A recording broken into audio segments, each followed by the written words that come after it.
Warning. Warning. This show contains... Listener discretion is advised. Are you ready to get your mind blown? One angry New York City Puerto Rican decided to start a radio show. Determined to piss the world off by shoving a mirror in front of society's face. He kicked them in the balls. What are you? Who are you? This is the Crotch Shot Radio Show. Crotch Shot Radio Show. This is not a test. This is a broadcast transmission. We're going to stay on the air. And now, the Whippy.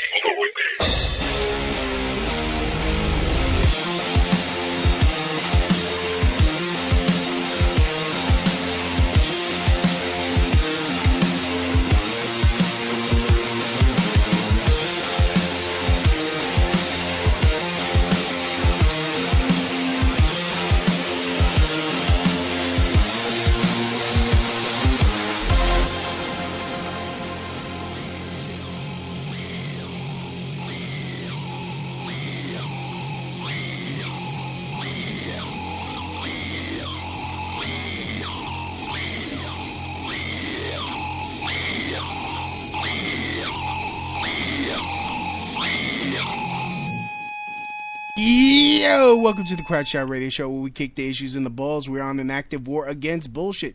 We would do anything and everything to expose bullshit. The end sometimes justify the means. So if you're angry and want the truth exposed, then strap in and prepare to be shocked. This is Smash Mouth Talk. If you can't accept that, then fuck off. I'm your host, Louis B. I take no bullshit from nobody. I actually expose the bullshit of society and chop it up into easy to digest chunks for you. Today won't be any different. Today, I will be talking to the lovely, the talented Laura Loomer. But first, let me play her in. Making her return to the Crotch Shot Radio Show, MAGA Jewish American warrior princess, pissing off the left with surgical precision, willing to risk it all to expose the lies. Pissing off the left with surgical precision, I proudly present to you, Laura Loomer.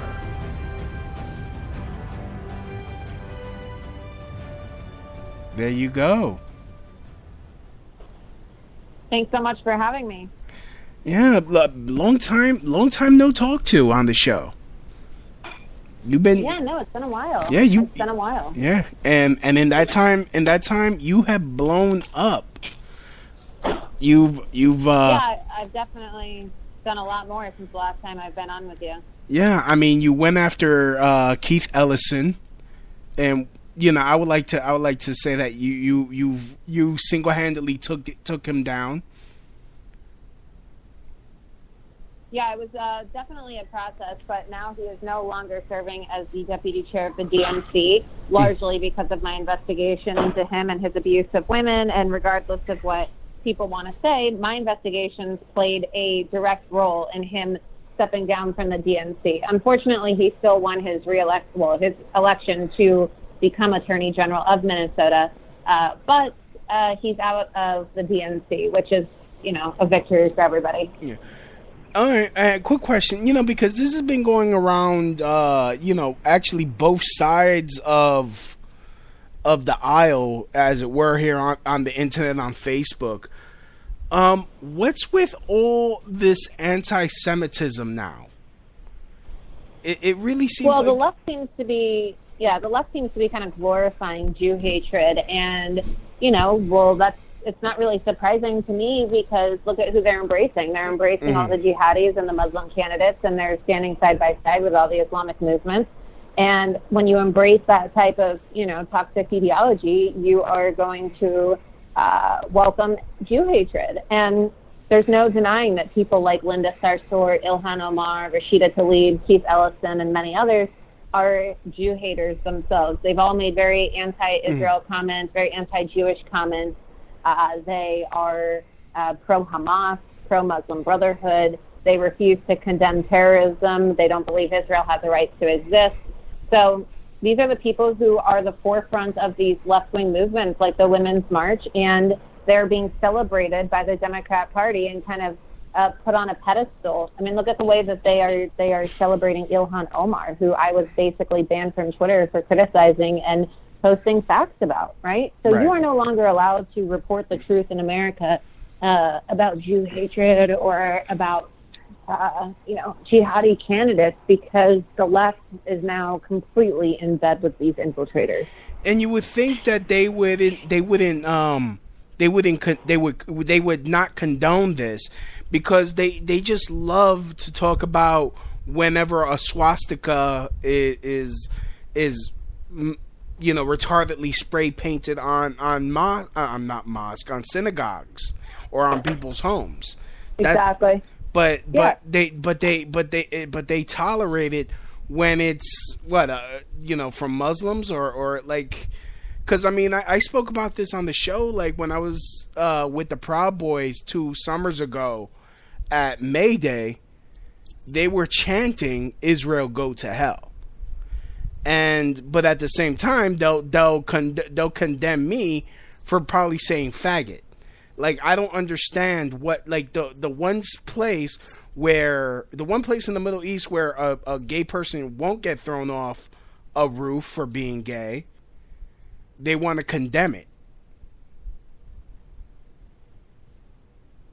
That is, of course, a great point that you pointed out. There's a lot of double standards. There's a lot of hypocrisy, and that's why there needs to be more support for Israel in general. And there seems to be this idea that there are kind of like this overrepresentation of Jews throughout the world, right? Simply because there is a disproportionate overrepresentation of Jews in professions like media and Hollywood and banking and whatever. But that doesn't necessarily mean that there is a large population of Jews, right? Just because there are a lot of Jews in a certain industry. And so there's been this misinformation campaign to make people believe that there are more Jews than there actually are, and that there are less Muslims than there actually are. Currently today, there are 15 million Jews worldwide and nearly 2 billion Muslims worldwide. Yet Muslims are treated more of a minority than Jews, right? And you see people like myself are being attacked in the media. We're being ostracized. There's rising anti-Semitism.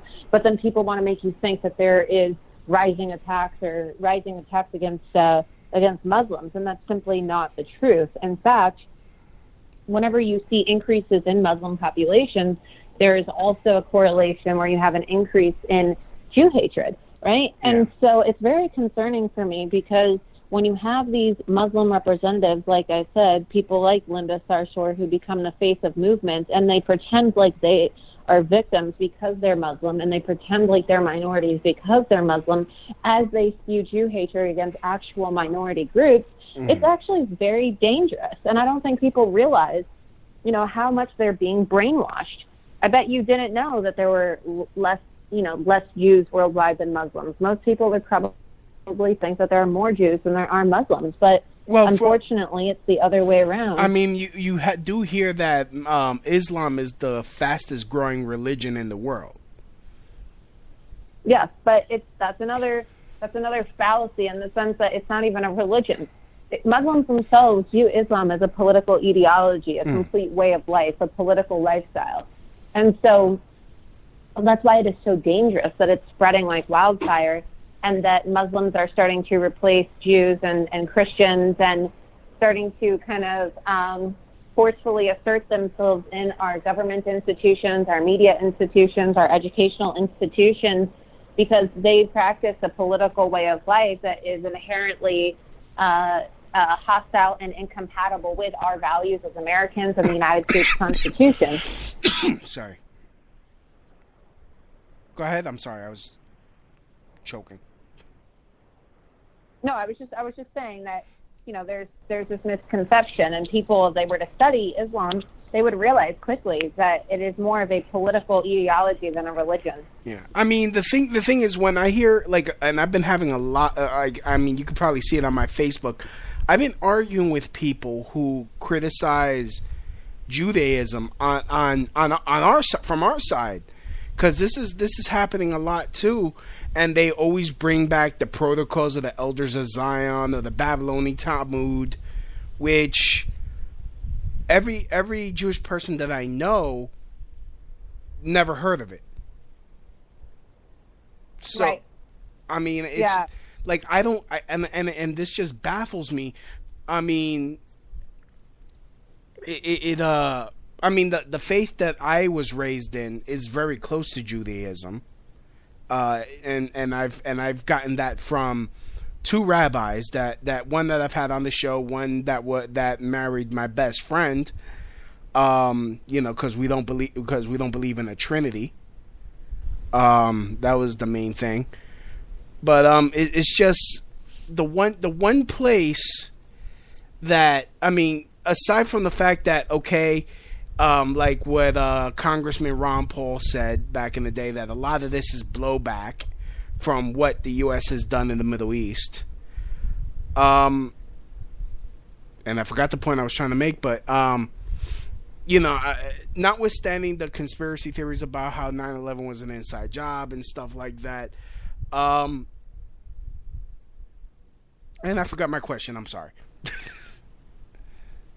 I hate when that happens, when you have so many thoughts in your head and then you forgot the original, where you were originally going, but you just want to make all these points, but you end up not having a point because you've got the original point. Yeah. Yeah, definitely. It happens all the time. How do you get over that? Well, my mind is always going a million miles per hour because I always have so many things on my mind, but I just let's talk. Make it work. Let's talk about what recently you handcuffed yourself in front of the Twitter offices here in New York City. Are you weren't charged? No, I was not charged. I was detained by police shortly after they cut me off. And by the way, I didn't even want to be cut off. People were spreading a lot of fake news saying that I asked to be cut off. I never asked to be cut off. So they brought me to the police station, but they didn't press charges, and they didn't arrest me either. Why didn't Twitter press charges? You think they don't want? They're afraid. I mean, the optics. I think, honestly. I mean, I showed up handcuffing myself, and I was wearing a star, a Judan star, and I think the optics of it probably caused Twitter to back down, because they call us Nazis, and if they were to press charges or have me arrested, they'd be the Nazis.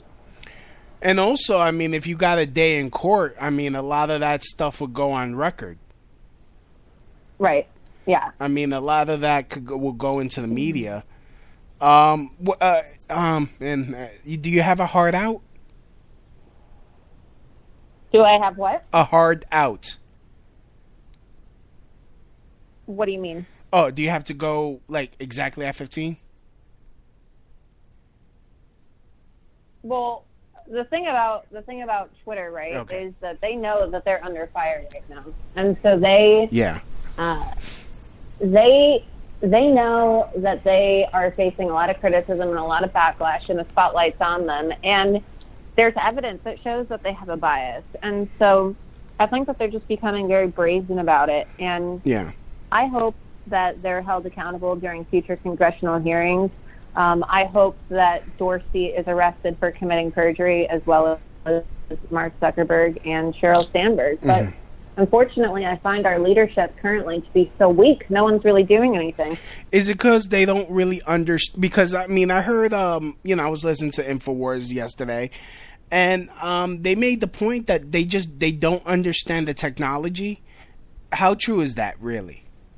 I mean, it's so... My father knows how to use Facebook. Yeah, there probably is some truth to that, because a lot of these guys have people who do their social media for them, and so they're not really using it themselves. But I don't think that's an excuse. I mean, if our representatives are supposed to be defending us on these issues and protecting us, well, it's kind of scary if they're such boomers that they have no idea how to use social media. So I don't know. I think there's a lot of older people who are very tech savvy, and I don't really think that is a legitimate excuse. And if it is, well, then maybe they need to hire some aides or some advisors to teach them how to use it, or how to use and operate these different platforms and learn all the terminology so that they can understand what we're dealing with. Or else they're not going to get elected, because all of their supporters are going to be banned. I don't know how. Yeah, like how my dad, he constantly calls me, like, Louis, how do I get on my website? What do you mean your website? Right. How you get on the Facebook? I'm like, okay, Dad, this is like, I got to teach him how to use the Facebook. And I had to discourage my grandmother. She's like, oh, I want to go use Facebook. I'm like, no. It's just I don't feel like having to be tech support. But you have to sometimes teach your family members how to use this stuff too. And yeah, look, there's no shame in not knowing how to do something and just learning how to use social media. But I find it to be very ignorant when representatives say, "Oh, well, we're not too familiar because we don't use it." Well, then you should teach yourself how to use it. Right? Yeah. It's not that hard. It's not that hard to use it. I figured it out, when it first came out. And, I was I don't know. Well, you're 25, but, I'm pretty much the last generation to grow up without the internet. But it was pretty easy to use. I mean, practically you practically had to learn it to code when it first came out, to use HTML when we had, like, Friendster. But yeah, it's getting out of control. But yeah, I'm going to be working in the next few months to really be hitting hard against this big tech censorship and to really work to expose it. And I'm going to be doing a lot of work. And regardless of whether I'm banned on Twitter or Facebook or wherever, you can find me on my website, lauraloomer.us. And that is where I will be, posting a lot of my articles and my videos and keeping people up to date. But you're not, this isn't the end of Laura Loomer. I'm still going to be confronting people and making very impactful exposés. So stay tuned. Yeah, I mean, you're killing it out there. I mean, I love when you started confronting people, and I'm like, yes, get them. I'm like, get them. Like when you were following Ellison, I'm like, get them. Thank you. I'm really proud of you. When you went after Jack Dorsey, during the even though I was laughing when that congressman started doing that whole the auctioneer voice. I thought that was hilarious, but I was like, why can't he be on our side? Doing funny shit like that. Why, was he? The thing is he's a Republican, but the thing about it is that, he shut me down, and I don't really think it's okay because during the same time they were allowing all the Democrats to say what they wanted to say. So it was unfortunate. I'm not really a fan of Billy Long, but that's what. Well, neither am I. But Republicans, they eat their own. Yeah, I mean, neither am I. But I just thought that was that seemed like something I would do just to be a wise ass. So I kind of appreciate wise assness sometimes, but that's just Sorry, that's just me. But Laura, I wanted to say thank you for having me on your show. I appreciate it. Yes, again, very proud of you. Love you a lot. That's lauraloomer.us. Are you gonna get on Parlay like everybody else? Yeah, I'm actually on there already, and my username is Laura Loomer. So be sure to hop on and follow me. Yay! And are you gonna get on that? And I'm on Gab as well. You're on Gab. Are you on Steam It? I'm not really on Steam It, no. But I'm going to be exploring a lot of my options and getting on all these different platforms so people can find my work. Yeah, because I do the Brighteon, the Steam It, the BitChute. Of course, I'm on Gab too. I'm on BitChute as well. So you're Laura Loomer on BitChute? Yes, I should be. I'm Laura Loomer everywhere. You're Laura. Well, of course. Except on Instagram, I'm Loomer. LOOMERED. Yes. Which I like every picture. Hey. So, anyways, again, love you. Love you lots, and don't be a stranger. All right, love you too. Talk to you soon. All right, bye. That was Laura Loomer. We're gonna take a quick break. I'm gonna play this song by Farther From Resolution with this song called Smokescreen.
That was Farther From Resolution with Smokescreen on the Crouch Out Radio Show. I'd like to thank Laura Loomer for coming on again.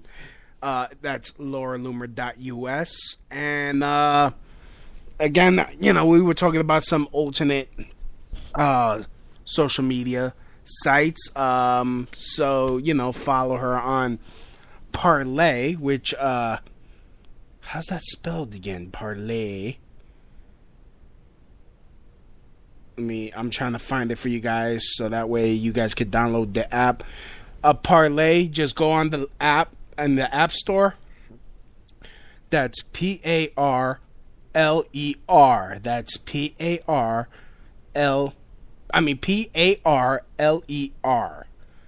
So it's parlor, but it's pronounced parlay, as in like free speech. Haha, free speech in French. Parlay. So, yes. Anyways, wanted to get into this. Some probably you guys already heard about this. What happened here in New York at a welfare office? Apparently, the cop, you know, about the cops ripping the 1-year-old out of the mother's arms after the mom was told not to sit on the floor, and they called the cops on her. You know, a lot of people were screaming on how horrible, how messed up this was. And, you know, of course, they're blaming the NYPD. Oh, police brutality. I kind of have a different point of view on this because, first of all, I've done security at places like that. And a lot of times, those people just do their own fucking thing. Yes, it gets crowded. It gets crowded. It gets, you know, those offices are extremely mismanaged. They're usually staffed by people that don't want to do their fucking jobs, or they're just very lazy. They're lazy at the welfare office. Go figure. And honestly, me working jobs, doing security at places like that, has forced me. It has forced me to, you know, be responsible when it comes to bringing children into this world, working, making sure I have a place to stay. You know, it really pushes me to take care of myself because I don't want to have to go through this unnecessary bureaucracy. Because already, whenever, like, when I have to go to the fucking DMV, it's a pain in the ass. Dealing with the city for anything is a colossal pain in the ass. So when you're trying to get fucking entitlements, I mean, you're not going to get the best of the best working at the welfare office, working at the food stamp office, working at whatever. And a lot of times, it's these single moms that have had children out of fucking wedlock. Jesus Christ, I'm fighting a cold, man. I am fighting a cold. My throat is itchy. Maybe I should have my boyfriend come down my throat. No, I'm just kidding. So, ew. It's, you know, and again, working at these places, these people they have no entitlement. They have this fucking this false sense of entitlement to them, that no one could tell them shit, that the rules don't apply to them, and like, look, and I'm not being racist, because it is whoever goes into these places, white, black, Hispanic, Jewish, all of them, Jewish, Muslim, everybody, whoever goes into the welfare fucking office has this sense of entitlement, has this sense like they need to have the red carpet rolled out for them. They need 5-star white glove service, and if they're not serviced quick enough, They act like fucking spoiled brat, trustafarian, like these rich kids with trust funds. That's how the fuck they act. And in a sense, they kind of are. I mean, it's...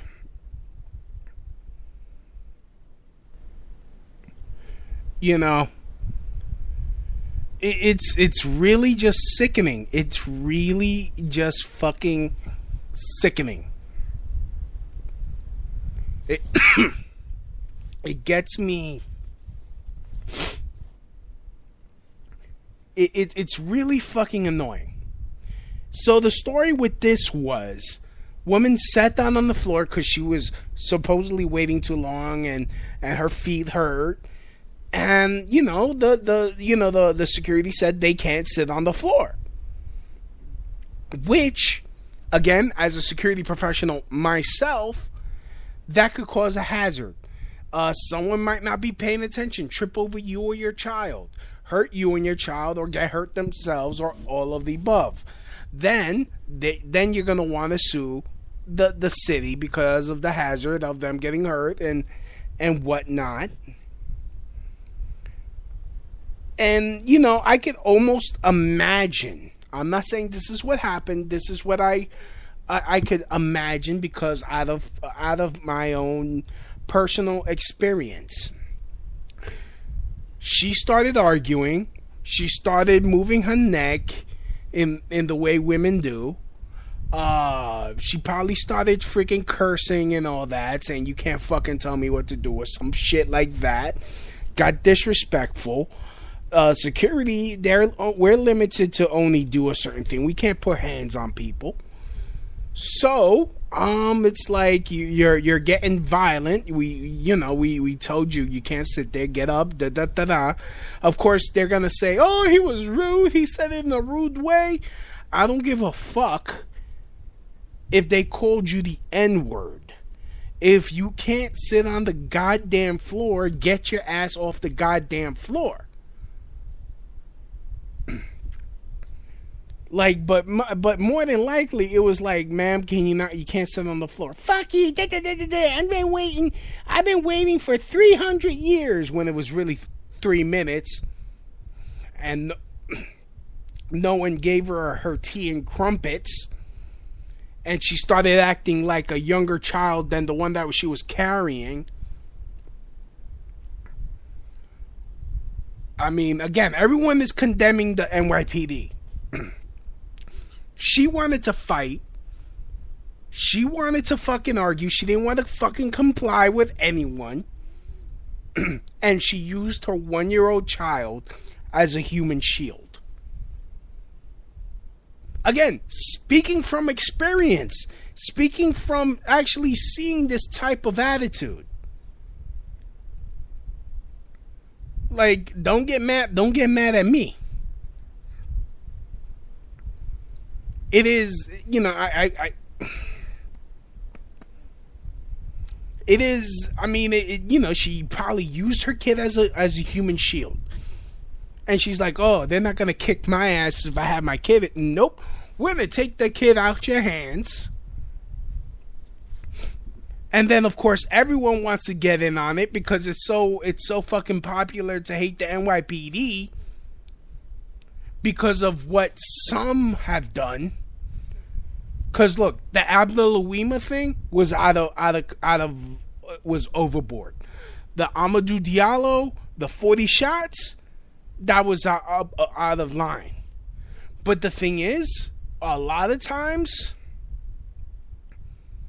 I mean, you have these people that they want to fucking play political activist or street lawyer to the police.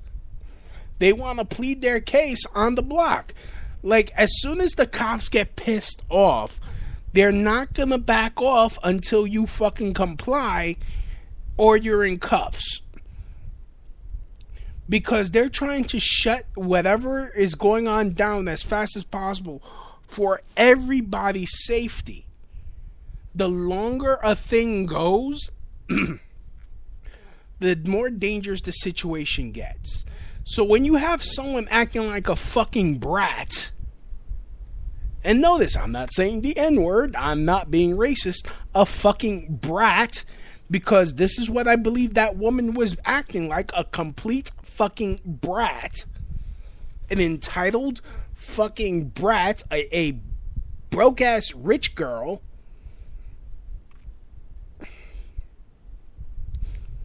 Because I've got... It is an attitude that I get all the time. And honestly, this is why part of the reason why I don't have kids. Because all that could have been avoided for as little as 50 cents. Yes, a piece of rubber wrapped around the penis could have prevented all this. There has to come a time where this whole mentality, and again, this is just me speculating. This whole mentality where, if I get pregnant, he's going to stay with me. Or if I get pregnant, then I'm going to get child support. Oh shit, I'm only entitled to $200 a month? Shit. Oh shit, I don't got his, and I have to get his social security and whatnot. Shit. Oh, he keeps freaking, like, you again, and it goes with who you choose to lay with. Like, it comes a time when you have to start taking responsibility for yourself to avoid this type of shit. Everything is connected. I don't know whether the police officers were wrong, but all I know is because of my personal experience, I'm going by my own personal experience working at places like that, there is a sense of entitlement where you can't tell no one what to do. People don't want to be told what to do. They're already stressed out with the amount of hoops and the laziness that goes on with the people that work in these types of places, which is I believe why homelessness is as bad as it is, because you have people who are just sitting on their asses collecting a check, and they're like, oh, I'm fucking underpaid. I'm only getting paid $40,000 a year, and I got a fucking master's degree or whatever in social work.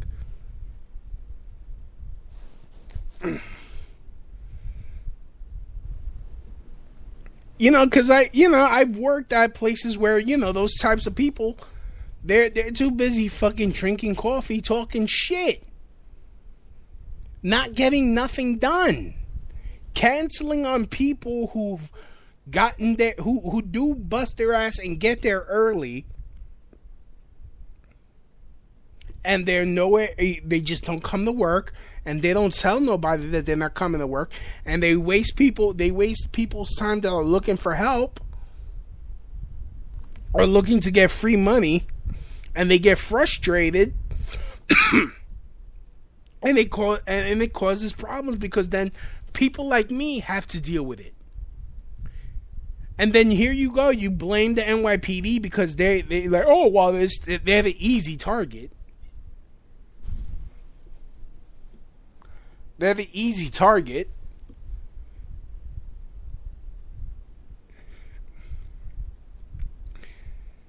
And again, all this could have been avoided for just 50 cents. 50 cents and a bit of fucking foresight. A little bit of foresight. Perhaps, hey, put on a condom. Okay, perhaps fucking going to a trade school. Perhaps worrying about making your money than getting some dick or getting some pussy. Just a thought. And I know I'm gonna catch hell because it's like, oh, that's so sensitive, that's racist, none of that. I did not mention the color of the person.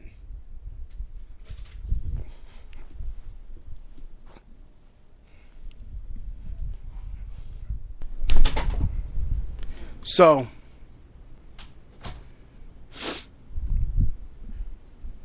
You know, so that's pretty much my thoughts on it. It's so easy to blame the NYPD for ripping the child out of it. How's about we blame the mother for acting like a complete cunt and not following the rules and then trying to use her 1-year-old child as a fucking human shield? Just a thought. Anyways, let's thank everyone that's listening. We're moving on to Kevin Hart, man. Again, everyone heard about Kevin Hart. They try to make him apologize for something he said like years ago. That he's already apologized, but they want another fucking apology. Like, look. I am not a big fan of the LGBTQRSTUVWXY and Z fucking political committee, whatever. These people that they want an apology for every little thing, like they were personally fucking hurt by certain words. And it's selective fucking enforcement. It's always selective enforcement because, what was it? It was another comic that Nick Cannon, he dug deep and he found some tweets from Chelsea Handler. Sorry. Chelsea Handler, from our favorite joke thief, fucking Amy Schumer. Oh, using the fag word and shit, and no one says shit to them. It's ridiculous. First of all, he already apologized. And even if he still believes, I don't know, man. Even if he still believes it, who gives a fuck? If it's just words, sticks and stones will break my bones, but words will never hurt me. Who gives a fuck? Then if you don't like the way if you don't like that he uses fag and shit, don't go to his show. Because now you have these small, and this point has been made, you have a small group of people dictating what everyone else could watch, dictating what everyone else could enjoy. Who the fuck are you? And look, there is a pushback coming, and it ain't because, oh, you're gay, we're going to kick your ass. It's going to be more like, no one gives a fuck that you're gay. No one gives a fuck what you like or don't like. I like this. If you don't like it, go the fuck on somewhere. Go do something else. Go find somebody else to be your fucking advocate. I will never, ever be an advocate for the LGBTQ. I'm sorry, I'm not. I have no dog in that fight. I don't. I have no family that I know of that is like that. And most of my friends who are gay, they don't like you motherfuckers either. Who gives a fuck? I mean, these are the original New York City gay guys. I'm talking about the motherfuckers from the 70s, 80s, 90s. Born and raised here. Tough motherfuckers. These fucking twinks that move in from the Midwest, weak-jawed motherfuckers. You think these real New Yorker gays give a shit? No.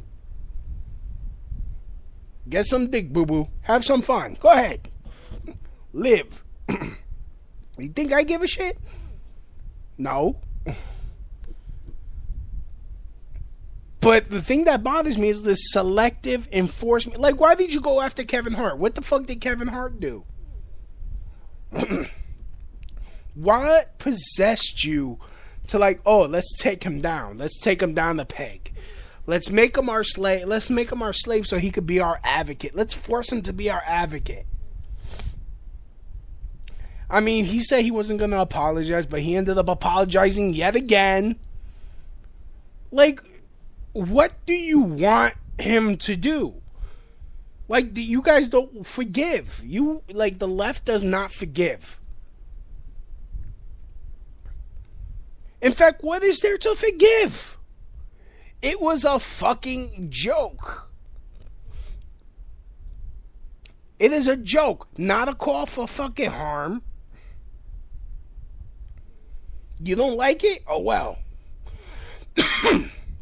Then turn the channel. Change the channel. It's not like we like you guys won. It's not cool. It's not really cool to beat up gay people for being gay anymore. It's not cool. In fact, most people, they would be like, yeah, why? Leave that motherfucker alone. Let him be gay. If that's what they want to be, let them be like that. Are they hurting you? Mind your fucking business. Why are you staring at them for? If you don't like it, turn your head. You don't, I mean, no one's forcing you to watch motherfuckers make out. No. No one's forcing you to go into their bedroom and fuck them. No. Like, who gives a shit? That's it, man. Like, and no one's forcing you to watch Kevin Hart. No one is forcing you to you know, like, why do you, like, it's more like, oh, I want to feel important. I want Kevin Hart to, you know, I want people that are popular to like me. Like, this is what pisses us off, because when you take our characters and turn them gay, not that it does anything for the character. It doesn't provide any character development. It doesn't explain anything about their superpowers. They're just gay. Like, okay, and oh, now he's us. And then it's like, oh, now Superman's gay. Now Spider-Man's gay. We're gonna make Spider-Man's actually gay because, like, I remember years back, they were trying to say Superman's gay because of the way he positions his hands on his hips. Like, shut the fuck up. Oh, everyone's gay because of this, that thing. They want to co-opt everything. And then when you get pissed off, like, yo, why are you trying to take everything? They're like, oh, you got a problem with that? Oh, you're homophobic. Like, no, I'm not homophobic, but shit, man. Create your own damn characters. Really, create your own damn characters. Why you gotta take shit that I grew up enjoying as a child and you gotta fuck it up? It doesn't help. No, it doesn't help the character. It doesn't. You're just taking it so that way. What? For what? Kids that you're trying to convince to be gay, to try to groom them? Like what? Like, seriously, what? And then you want to yell at Kevin Hart? Oh, he said some shit 10 years ago. Oh, no, it doesn't matter. He apologized for it. But then you're going to make him apologize? Then for what? For what? You're still going to try to ruin his fucking career? Like, seriously, if that happened to me, no, I'm not apologizing. Like, because what? It's going to hurt my career? It's going to hurt my career anyway. The only difference is if I apologize, it hurts my career, and I look like a fucking cuck. Like, get out of here. Get the fuck out of here. You don't like my shit, don't fucking listen to my shit. If you don't like what I do, don't buy tickets. Simple as that. I have a voice. That if certain people agree with, I am talking to them. If you don't agree with me, then I'm obviously not talking to you. Simple as that. With that being said, don't beat up anybody because they're gay. Don't freaking go around freaking cursing out people because they're gay. Don't go looking for trouble. Simple as that.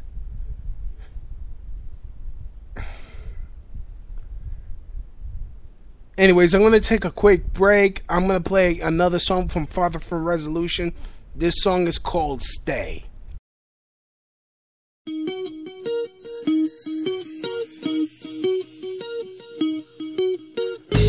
Not gonna let it slide, you got me. 'Cause of you I have it all. Everything and more is in your eyes to see. I frankly don't really care about the time. It's time to seize the moment and leave the problems all aside. So stay and leave the world behind. Impossible is possible. Love that seems so hard to find us. Stay and leave the world behind. Survive through all the rise and fall. Hold you in my arms and lie here endlessly. So many nervous cries are worth the more. Since the moment I found you, in you I see things I'll be. It's awesome just to know what we have will always go. Stay and leave the world behind. Impossible is possible.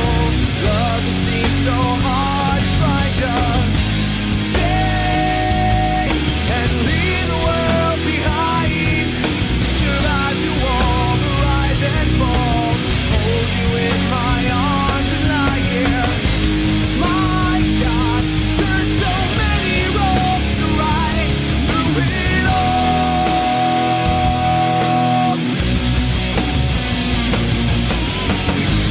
My God, there's so many roads to ride through it all. You turn it right back through it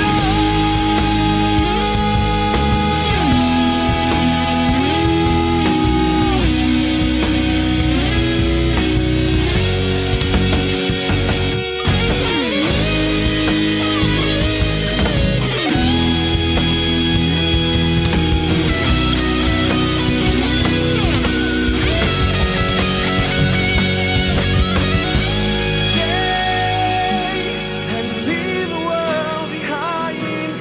Impossible is possible. Love that seems so hard to find. Just stay and leave the world behind. Survive through all the rise and falls. Hold you in my arms and lie here.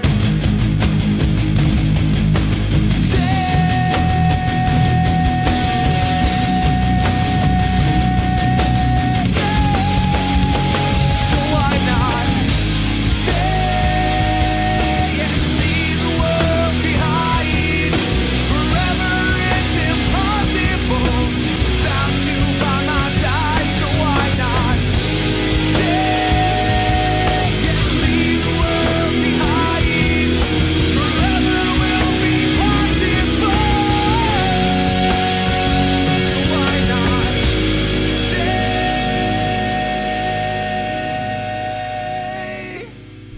That was Farther From Resolution with their song Stay on the Crowd Shot Radio Show. Final final topic of the night. I on my Facebook I went through a cleansing. I went through my friends list and deleted some people. Specifically some comics. More specifically white female comics. The reason why I did this is because, especially with a lot of white female leftists are white female leftists, they have this sense of entitlement. This sense of they just want to be victims. They want to play victim. They always want to play this whole, they want to have their Me Too movement. And it really doesn't matter what you say, even if it's not directed at them, They want to play victim. Even if it's not sexual, even if no type of flirtation whatsoever. It could be a throwaway joke. It might not be funny, but you attempt to be funny, and sometimes it works, sometimes it doesn't. But it gives them a chance to play victim. It gives them a chance to try to say some silly comment, a little corny comment back, like a personal attack, and then what they like to do is then they report you to Facebook and try to have you shut down, and or they assume that you're trying to fuck them, and it's like, bitch, why are you flattering yourself? I am tired of these entitled leftist females. I am really tired of it. So as a protection for myself, I was like, you know what? It's not like we were friends. It's not like we were close. Y'all don't even talk to me. And a lot of times you're just, if you see my post and you don't like it, you report me. And these are comics. So it's like, for my own protection, I cleaned out my Facebook. I cleaned up my friends list. I was like, you know what? If I don't talk to you, if I don't really know you, I'm deleting you. Because if I was to try to start a friendship, just a platonic friendship, not some friendship in the hopes that it'll become more, like some fucking incel. They take that as some form of sexual harassment, so I'm just not even gonna fucking risk it anymore. In fact, from now on, because once I start getting back into doing comedy full time again, I'm just going. Jesus Christ, I gotta take some cold medicine at the end of the show. Couldn't take it because it makes me drowsy. But once I get back into doing in the comedy scene, I'm not talking to no females, no female comics, because they all want to fucking be all what you say, they want to be victims, and then they get together like, oh my goodness, he said something to me. Oh, he said something to me too. Oh, and then they try to make it sound like you fucking pulled your dick out without asking permission. So it's like, shut the fuck up. So I'm just done. And while doing all that, one person revealed himself and realized that he was also reporting me too because he doesn't like when I use curse words.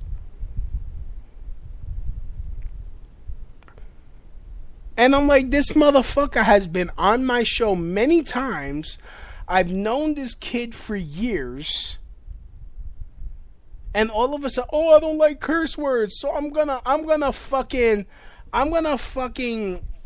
violate your freedom of speech, your freedom of expression, because I don't like it. Instead of fucking deleting yourself, or maybe saying something to me off to the side. No, you want to stab me in the back. And I'm getting tired of that. I'm really getting tired of that fucking bitch assness. Because when I say something to your face. I fucking come out and I'm like, hey, I disagree. I fucking disagree. I'm not fucking banning people and shit. If you can't handle it and you unfriend me, alright, fine. See you later. Hit the road, Jack. Don't you come back no more. Like this one guy, I was talking to Laura. I'm tired of people with that on that anti-Semitic shit, and it's a lot of people on our side with that anti-Semitic shit. And I disagree with it, and I come out, hey, I disagree. And he's like, oh, you're a kike, you're a Jew lover. First of all, I have friends and family who are Jewish. in my life, it has been many Jewish people that have been nice to me and have helped me out. I am not going to shit on them. I'm not. Sorry. And like I said, most Jews don't know what the protocols of Zion are. I've had arguments with people about it. And it's not like, you know, but when I do it, I criticize it to them. I do it in the light. I don't go behind your back and be like, I'm going to report them. Ho, hate speech. No. That doesn't help nothing. But hey, if you unfriend me because of that, mazel tov. Good luck. Salam alaikum. Malaikum salam. Like, get out of here. I don't care. But I just cleaned out my list. I was like, you know what? I don't know you. I don't know you. I don't know you. If you don't agree with my politics, you're gonna try to report me for some reason, so that way you could look like a hero. Because you have all this fucking virtual signal. And I hate sounding like a virtual signaler. I hate that shit. Hate it with a passion. Anyways, if you're listening to the show right now, please hit that like button on however you're listening to the show. Leave a comment. Comment, subscribe.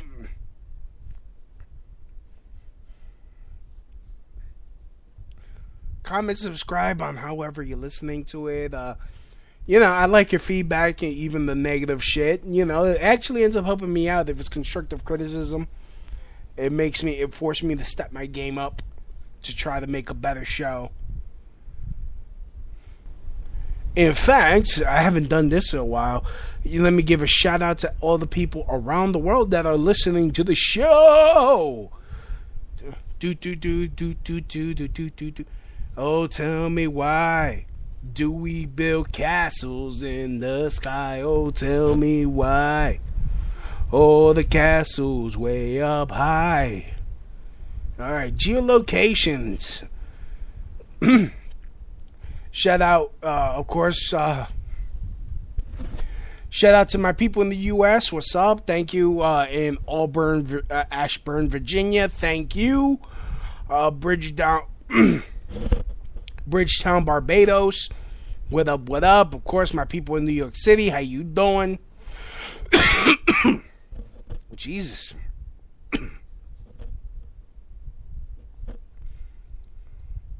London, United Kingdom, Kansas City, Missouri, what's up?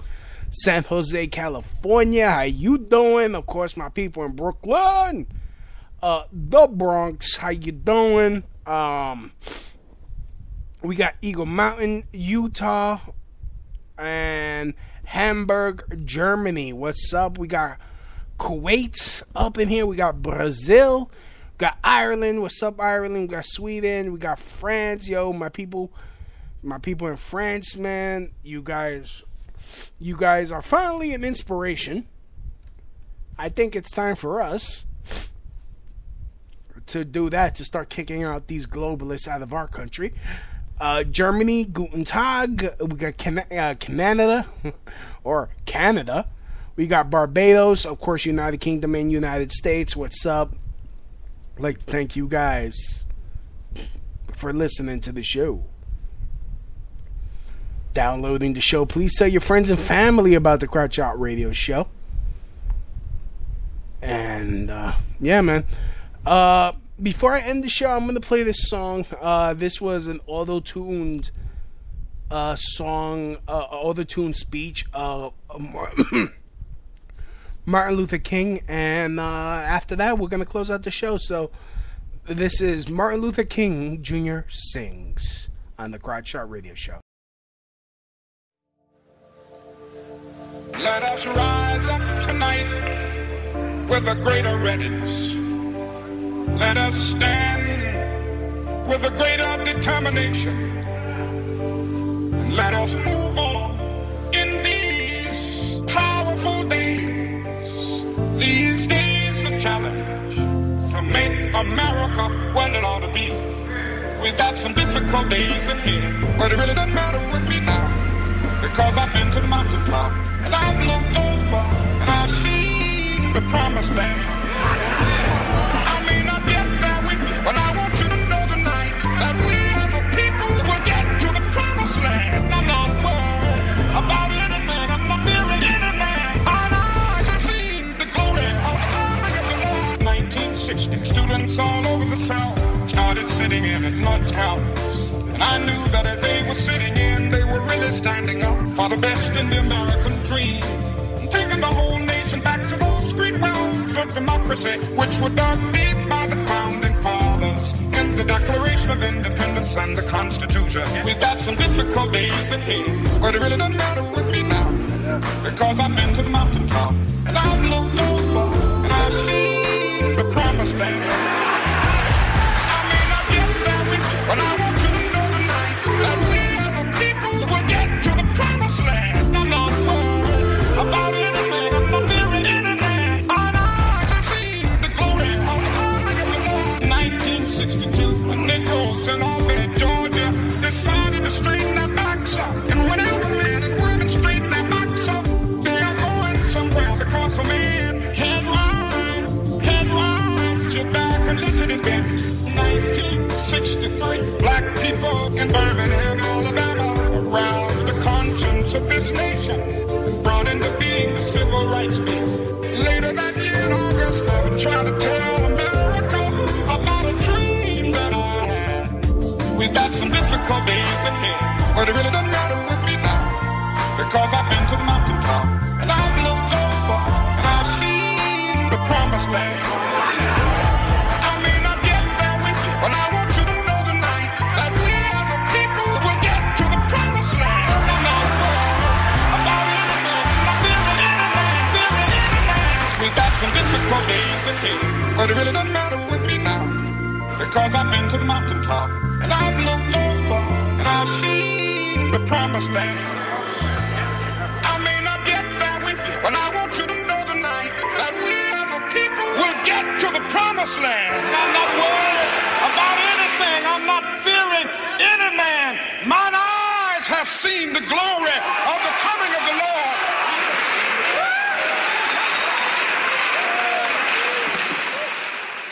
I'd like to thank everyone for listening. This has been the Crotch Shot Radio Show. Hopefully next week I'll be a lot better. Still trying to get this one young lady on the show. She's an Instagram model, and before you're like, come on, Lou, she's like, she has some very interesting dating tips or dating advice or dating philosophies, as it were. But you have to listen to them. Have some faith in your boy. It's gonna be fun. Hopefully I get her on next week. This has been the Crouch Out Radio Show, and as always, from my house to your house. Mahalo. That's the end of my show. Donk.